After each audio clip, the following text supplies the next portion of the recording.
Hello everyone, स्वागत है आपका अपने यूट्यूब चैनल पर। जैसा कि आपको पता है, मैं उत्तराखंड के प्रमुख व्यक्तित्व के जो 4 वीडियो ऑलरेडी अपलोड कर चुकी हूँ। अगर आपने नहीं देखा है तो जाकर देख लीजिए प्लेलिस्ट में, तो ठीक है। अगर चैनल पर नए हैं तो प्लीज़ चैनल को भी ज़रूर सब्सक्राइब करें। बाकी ये इस टॉपिक का लास्ट पार्ट है, मतलब पार्ट 5 है। तो आज 4-5 व्यक्ति बचे हैं, उनके बारे में, उनके जीवन के बारे में और उनकी क्या उपलब्धि रहे उसके बारे में मैं डिस्कस करूँगी आप सबके साथ, ठीक है। तो देखो, श्रीदेव सुमन जो जी थे, इनका जो जन्म हुआ था 1916 को जौलगांव टिहरी में हुआ था। 1930 में मात्र 14 वर्ष की आयु में देहरादून में नमक सत्याग्रह में इन्होंने पार्टिसिपेट किया था, भाग लिया था। और 15 दिन के लिए ये जेल भी गए थे। कितने? 15 दिन के लिए। वाई तो देखिए, 1938 में श्रीनगर में एक राजनीतिक सम्मेलन आयोजित हुआ था। एक एग्जाम में ये क्वेश्चन आया है कि जो 1938 में श्रीनगर में एक राजनीतिक सम्मेलन आयोजित हुआ था, तो जिसमें किस किस लोगों ने पार्टिसिपेट किया था। तो देख लीजिए, नेहरू जी ने, विजय लक्ष्मी पंडित आदि नेताओं ने इसमें भाग लिया था, मतलब पार्टिसिपेट किया था। देखिए, फिर 1938 में सुमन द्वारा ये भी क्वेश्चन आता है कि 1938 में श्रीदेव सुमन द्वारा 1938 में गणदेश सेवा संघ की स्थापना दिल्ली में की गई। ये क्वेश्चन भी बनता है, याद रखिएगा। इसका नाम परिवर्तित करके बाद में हिमालय सेवा कर दिया गया, ठीक है। फिर 23 जनवरी 1939 देहरादून में टिहरी राज्य प्रजामंडल की स्थापना हुई। कब? 23 जनवरी 1939 को, ठीक है।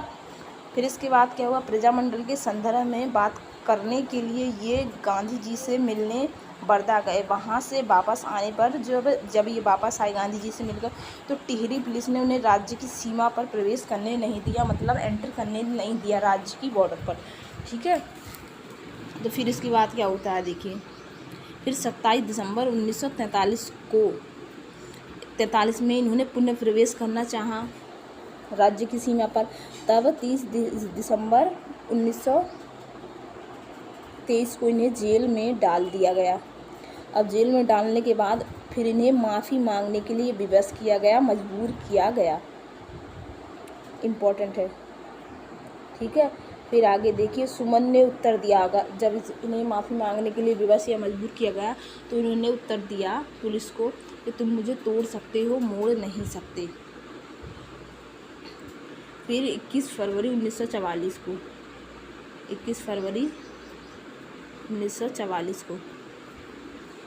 को इन पर राजद्रोह का मुकदमा चला और किसी भी वकील को इनकी पैरवी करने की आज्ञा नहीं दी गई। इन्होंने अनशन प्रारंभ किया और 3 मांगी थी।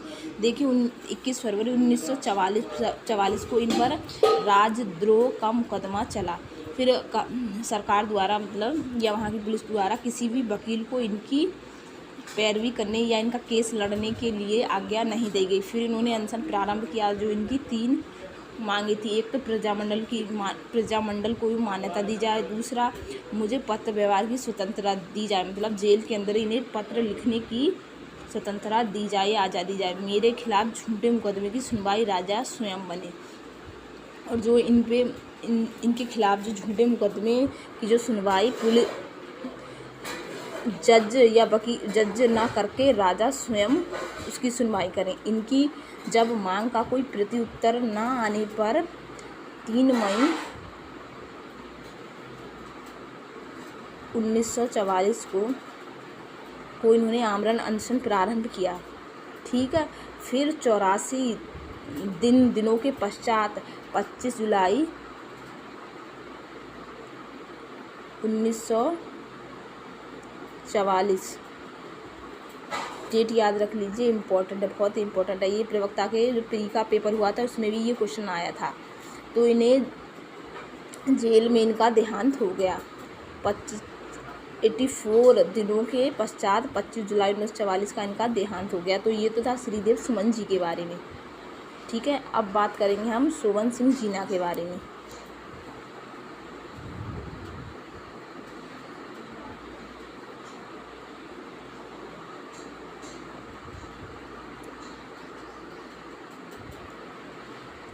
शोभन सिंह जीना, देखो इनका जन्म 1909 को हुआ था अल्मोड़ा में। इन्होंने कुमाऊं राजपूत परिसर के माध्यम से क्षत्रिय समाज में सुधार लाने के लिए भूमिका निभाई थी। कुमाऊं के कुलीन ब्राह्मणों द्वारा हल न चलाने की प्रथा को 1928 में इन्होंने ही तोड़ा था। इनके बारे में इतना ही लिखा हुआ है, आगे कुछ अगर इम्पोर्टेंट होगा परीक्षा वाणी में देखकर मैं कमेंट में मेंशन कर दूंगी, ठीक है। तो अब देखो पढ़ते हैं हम बैरिस्टर मुकुंदी लाल जी के बारे में, बहुत ही इम्पोर्टेंट है। देखिए इनका जो जन्म हुआ था 14 अक्टूबर 1885 को पाटली गांव चमोली में हुआ था। इन्होंने अपनी स्नातक की डिग्री 1913 में इंग्लैंड में प्राप्त की थी, ठीक है।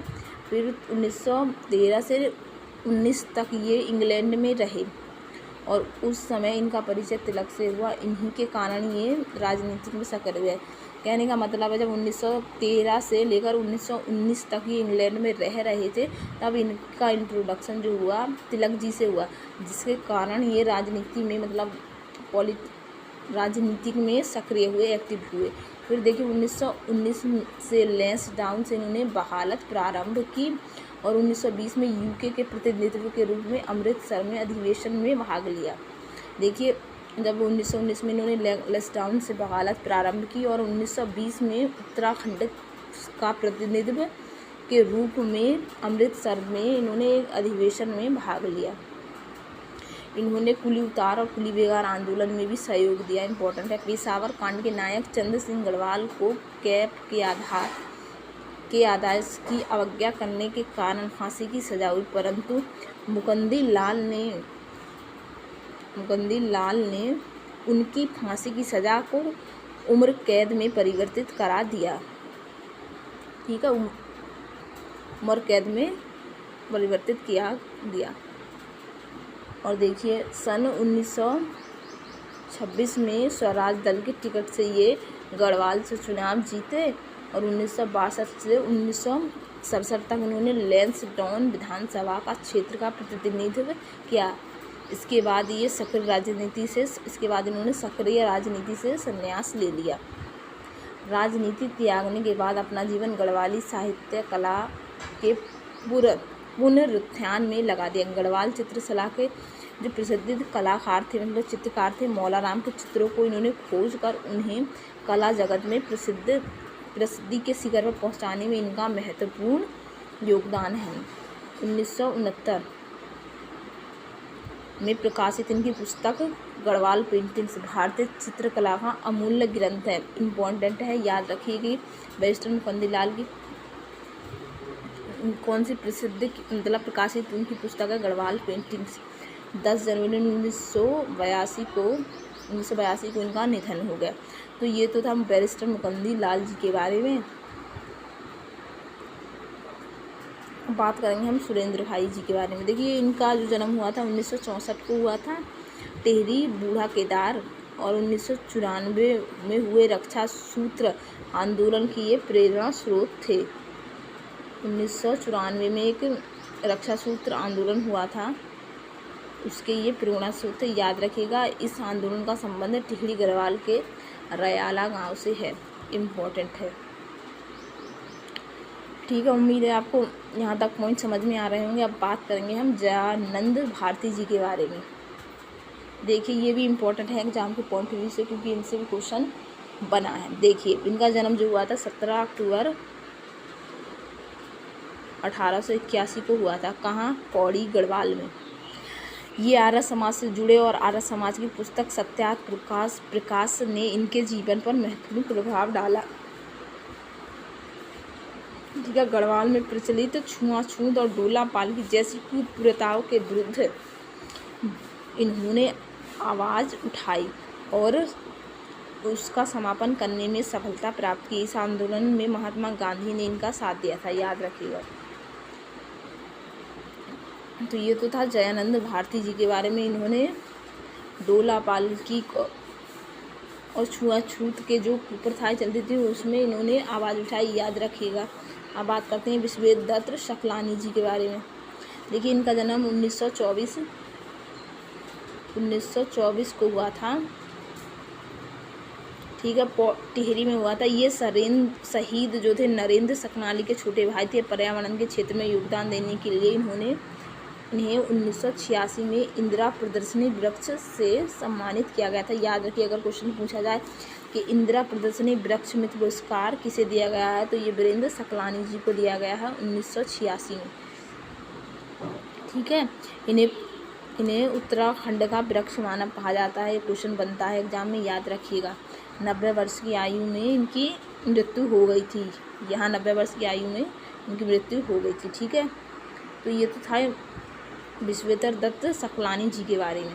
अब बात करते हैं हम सुंदर बहुगुणा जी के बारे में।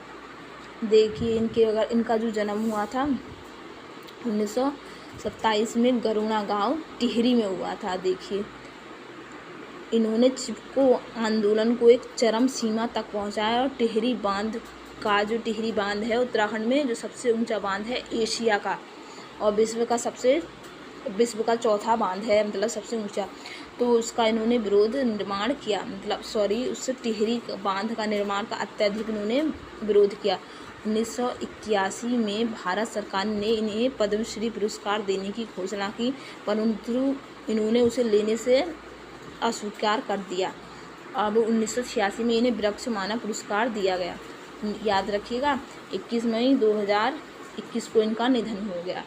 देखिए मेन इम्पोर्टेंट पॉइंट क्या है। एक तो इन्होंने चिपको आंदोलन को चरम सीमा तक पहुंचाया। 1981 में इन्हें पद्मश्री पुरस्कार देने की घोषणा हुई 1981 में, और 1986 में इन्हें वृक्ष मानव पुरस्कार दिया गया। ये पॉइंट इम्पोर्टेंट है, एग्जाम के पॉइंट ऑफ व्यू से याद रखिएगा, ठीक है। तो ये तो हुआ सुंदरलाल बहुगुणा जी के बारे में। अब बात करेंगे हम कल्याण सिंह रावत जी के बारे में। देखिए इनका जो जन्म हुआ था 1953 में बैनोली चमोली जिले में हुआ। इन्होंने गढ़वाल में विवाह समारोह के अवसर पर वर वधू के द्वारा एक पौधारोपण की प्रथा प्रारंभ की, जिसे मैत्री आंदोलन कहा जाता है। अगर आपसे क्वेश्चन पूछा जाता है मैत्री आंदोलन का संबंध किससे है, तो कल्याण सिंह रावत जी से, ठीक है। अब बात करते हैं हम चंडी प्रसाद भट्ट जी के बारे में। तो देखो इनका जो जन्म हुआ 1934 को चमोली में हुआ। 1964 में इन्हें दसोली ग्राम सभा संघ की स्थापना की। इन्होंने 1964 में दसोली ग्राम स्वराज संघ की स्थापना की, और 1972 में महिला मंगल दल की स्थापना की, जिसे चिपको आंदोलन को गति मिली।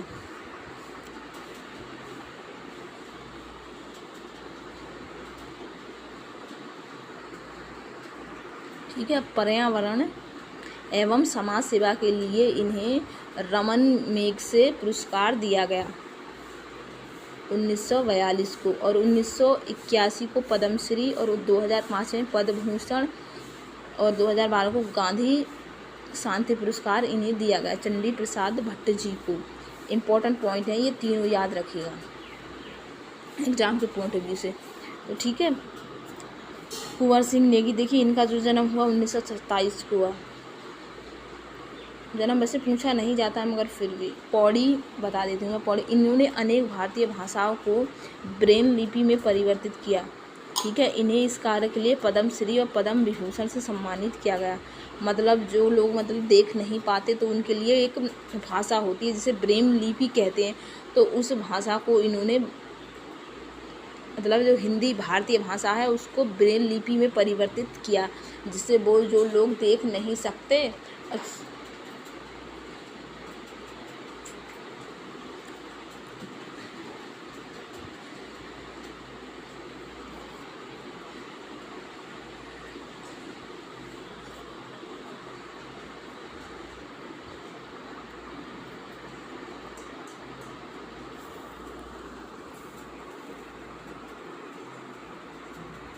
नेत्रहीनों तथा छूकर जो लोग समझ सकते हैं, तो उस भाषा को इन्होंने ब्रेन लिपि में परिवर्तित किया, जैसे ब्रेन लिपि हम कहते हैं, तो उसके लिए इन्हें पद्मश्री और पद्म विभूषण से सम्मानित किया गया।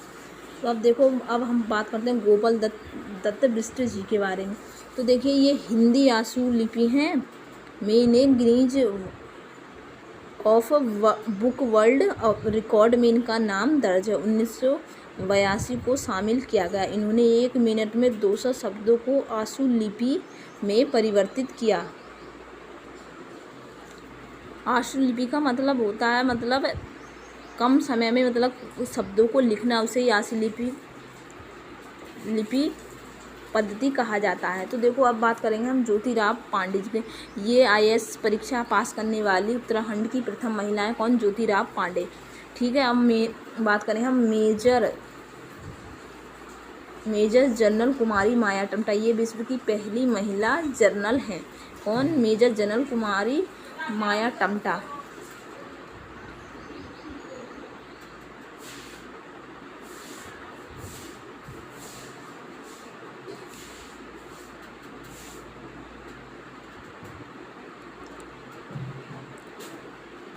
जितने भी इम्पोर्टेंट मतलब उत्तराखंड के व्यक्तित्व थे वो सारे हम कवर कर चुके हैं इन 5 वीडियो में। तो ये मतलब इस टॉपिक का लास्ट वीडियो है। अगर आपको वीडियो अच्छी लगी तो प्लीज़ चैनल को ज़रूर सब्सक्राइब करें। उम्मीद है आपको क्वेश्चन समझ में आएंगे और मतलब मैंने जो बताया कि कौन कौन से इम्पोर्टेंट है वो आपको समझ में आया होगा। तो चैनल पर बने रहें। Stay tune. Thank you.